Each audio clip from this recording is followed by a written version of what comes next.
Hello everyone, welcome back to our YouTube channel Third Eye Media. So now I am going to discuss about the articles which were published in Hindu newspaper on April 6th. So let's not waste any time, let's get into the first topic. The first topic is the RBI keeps repo rate on hold as food prices remain high. The spike in food prices has kept the Reserve Bank of India worried even though overall inflation has moderated to a certain extent. On Friday, the central bank's monetary policy committee, I already told that you need to go and look what are this monetary policy committee operations. So basically this monetary policy committee comes directly under the RBI itself. For example, whenever there is a economic situation whenever there is economic things and whenever they need to take some financial measures, so physical measures are taken by the government itself, that nothing but our center, whereas monetary measures are taken by RBI. So monetary comes under, monetary policy comes under RBI, and physical measures comes under your central government or union government. So decided to keep policy repo rate. So very important. In this we are going to discuss about two terms. One is repo rate and liquid adjustment facility. So please go and refer what is this repo rate and liquid adjustment facility. Basically this comes under inflation itself, inflation chapter. So basically these are the measures by which RBI tries to curb the inflation. So okay, policy repo rate under the liquid adjustment facility unchanged at 6.50. So they are keeping this repo rate at 6.50%. That's it. Next, Supreme Court stays High Court order striking down law regulating madrasas. So we all know that madrasas are nothing but holy places where Muslim community people send their children to, so that their children could learn the culture or the Quran, all those things. Okay, means religious things can be taught in this particular place. They also find it's like almost similar to your what you call as Vedas, all those how Hindus learn this Vedas, all those things. In the similar manner, madrasas will teach them holy shrines of Muslims, Islam, holy shrine of Muslim. Next, the Supreme Court on Friday stayed the operation of an Allahabad High Court judgment which struck down a 20-year-old Uttar Pradesh law regulating madrasas and ordered the transfer of the students to regular schools. The state claimed to have fought tooth and nail for the survival of the Uttar Pradesh Board of Madrasa Education Act 2004 in the High Court. However, it has now reconciled to the High Court's point of view that the Act threatened the principles of secularism and was violative of the basic structure of the Constitution. Next, heat likely to rise in coming days. The current sweltering heat conditions is only likely to increase in the coming days, with the day temperatures likely to hit 45 degrees Celsius mark in the districts of Telangana and about 44 degrees Celsius within the Hyderabad capital region by the end of the month. We have had relatively mild summers for the last few years, but the maximum temperatures shoot up whenever the El Nino. In one of my current affairs, we have already dealt about El Nino. Just go and look back just go and refer it once. Whenever the El Nino, what is El Nino actually? Warming up of Pacific Ocean affecting climate across the world is at its peak, like it happened in 2016-17 when the day temperatures reached record levels of 46 to 48 degrees Celsius. So it's all because of El Nino effect. Next, Iftar Dastar remains a simple affair in most households. Ramzan is a month of patience and simplicity, and this teaching has remained with us, says families in the old cities. Senior citizens take a walk down memory lane, recalling the dishes of the 1950s. The Iftar Dastar is quite simple. Breaking the fast with dates is a sunnat. Sunnat means tradition. Breaking the fast with dates is a sunnat of Prophet Muhammad, the one who actually wrote the Quran, who have written the Quran. There are sliced fruits or fruit chaat, dal and dahi vade. There may be an extra dish or two just for the kids. 1950s too, the Iftar Dastar was simple. A few dishes have changed though. There was kacha aloo made using ripe guavas, pepper, salt, sugar and lemon. So they are nothing but just speaking about the dishes which used to prepare in 1950s and what has been changed at the present moment. Next, University of Hyderabad, ANSI sign impact. The Anthropological Survey of India and the University of Hyderabad signed an MOU towards advancing knowledge within the realm of human gut microbial DNA analysis on Friday. So the one who have taken anthropology as their optional in UPSC, this might be a very important fact for them. This partnership marks a big step forward for our Anthropological Survey of India, which is venturing into a groundbreaking national project titled gut microbial genomic study among the particularly vulnerable tribal groups of India. What is it? Gut microbial genomic study among the particularly vulnerable tribal groups of India. ANSI aims to unravel the intricacies of microbial genetics within these communities. Next, Venki is pushing antibiotics as poultry growth promoter.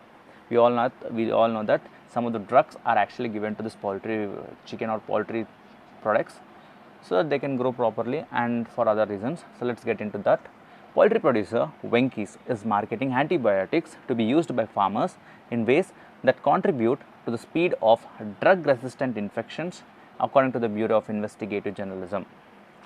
The company is selling products aimed at speeding up poultry growth that contain drugs vital for human health. Other critically important antibiotics are being sold for so-called preventative use. The World Health Organization has opposed antibiotics for growth promotion and preventative use because they can reduce the effectiveness of the drugs when used to treat infections in humans. Venky's was found in 1971 and now has a significant presence across India, supplying a number of countries' fast food restaurants, including KFC, and is involved in various stages of poultry production chain. Its medicated poultry feed Tylomix contains the antibiotic tylosin, part of the macrolide class of drugs classified by the WHO as critically important to human medicine. So basically, the medicines which are the drugs which are actually used to contain infections to humans they are using the same drugs to feed the poultry. While tylosin is purely for veterinary use, some other drugs of this class are used to treat bacterial infections in humans. Another medicated feed marketed by Venky's for growth promotion is Amopremix. This product contains amoxicillin, a drug regularly used to treat humans and classified by the WHO as highly important for human health.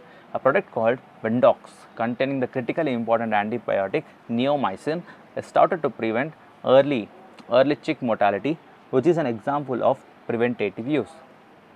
The overuse of antibiotics on farms around the world has led the spread of drug-resistant foodborne pathogens, including Salmonella, Escherichia coli, and Campylobacter, which can be spread via contaminated meat and other food products.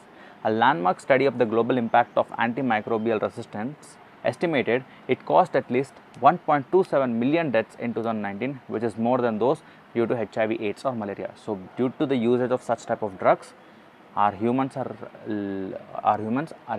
lacking this microbial resistance, and which is leading to deaths. Okay, so according to the report, 1.27 million deaths took place in 2019 because of this type of poultry farms or poultry meat. Next, monkey man makers turn banners to reds from saffron. Just a small thing. Hollywood film Monkey Man, a revenge action drama starring British actor Dev Patel, has been edited to change saffron political banners to red. Social media users noted as the film's pre-release publicity has been underway over the past month. Patel is also the director of the film. RBI to enable UPI. We all know that UPI. What is the UPI? UPI is nothing but Unified Payment Interface for cash deposit. So, it's a very great initiative by the RBI. The RBI governor said operational instructions on enabling UPI for cash deposit facility will be issued shortly. The RBI also decided to permit foreign investors in IFSC to invest in green bonds and to launch a mobile app for its retail direct scheme. The Reserve Bank of India has proposed to enable the Unified Payment Interface for cash deposits, considering the app's popularity and convenience. RBI Governor Shakti Kanta Das, while making a statement on developmental and regulatory policies, said, given the popularity and acceptance of UPI and also the benefits seen from the availability of UPI for cardless cash withdrawal at ATMs, it is now proposed to facilitate cash deposit facility through the use of UPI. In another measure, to facilitate wider non-resident participation in sovereign green bonds, the RBI decided to permit eligible foreign investors in the International Financial Services Center also to invest in such bonds. A scheme for investment and trading in SGRBs, that is nothing but sovereign green bonds, by eligible foreign investors in IFSC is being notified separately in consultation with the government and the IFSC authority. The RBI also, so what is IFSC? International Financial Service Center. The RBI also decided to introduce a mobile app for its retail direct scheme introduced in November 2021. The scheme gives access to individual investors to maintain gilt accounts with RBI and invest in government securities. The scheme enables investors to buy securities in primary auctions and buy or sell securities through the NDSOM platform. Next, bankers laud RBI's focus on bringing inflation down to 4%. Bankers have welcomed the Reserve Bank of India's focus on achieving disinflation. So, disinflation refers to a slowdown in the rate of inflation. Ajay Kumar Srivastava, MD and CEO, Indian Overseas Bank said the RBI MP's decision, the RBI Monetary Policies Committee's decision to keep the repo rate unchanged at 6.5% is a positive move even though retail inflation continues to be above its target of 4%. So, basically RBI cannot handle, RBI is supposed to maintain the inflation target at a range of 4% only. It should not exceed 4%. If it is going above the 4% limit and it is reaching 6% or 7%, then it's a show cause that our economy is in the throttling condition. That's something what we call as throttling inflation. So, we need to reduce the inflation and keep it in the range of 4% only. Next, 8% growth projection for India till 2041, till 2047, it is not ours, says IMF. The recent remarks of Krishnamurthy Subramaniam, Executive Director at the International Monetary Fund, about India's growth figures does not represent the views of the IMF and were in his role as India's representative at the global body, the IMF has said. Mr. Subramaniam at an event in New Delhi on March 28 had said that Indian economy could grow at 8% till 2047 if the country redoubles the good policies that it has implemented over the last 10 years and accelerated reforms. So, he is saying that as an IMF representative, I might have given some particular result, but as an Indian representative, I am telling that India will grow at a pace of 8%. So, don't go with the figures, India will definitely grow if the policies go on run. He is saying that. He is just claiming it about it. Next, India abstains from HRC vote calling Gaza ceasefire. India on Friday abstained on a resolution at the Human Rights Council that called upon Israel for an immediate ceasefire in Gaza and the states to implement an arms embargo which was adopted by the 47-member council. While India's abstention is believed to be in line with previous votes on any HRC resolutions that call for accountability, it did vote in favor of 3 other resolutions that criticized Israel for human rights violation against Palestinians, Israel's occupation of Syrian Golan, and called for the Palestinian right of self-determination. What are the 3 things? One is criticizing Israel for human rights violation against Palestinians, Israel's occupation of Syrian Golan, and called for the Palestinian right to self-determination.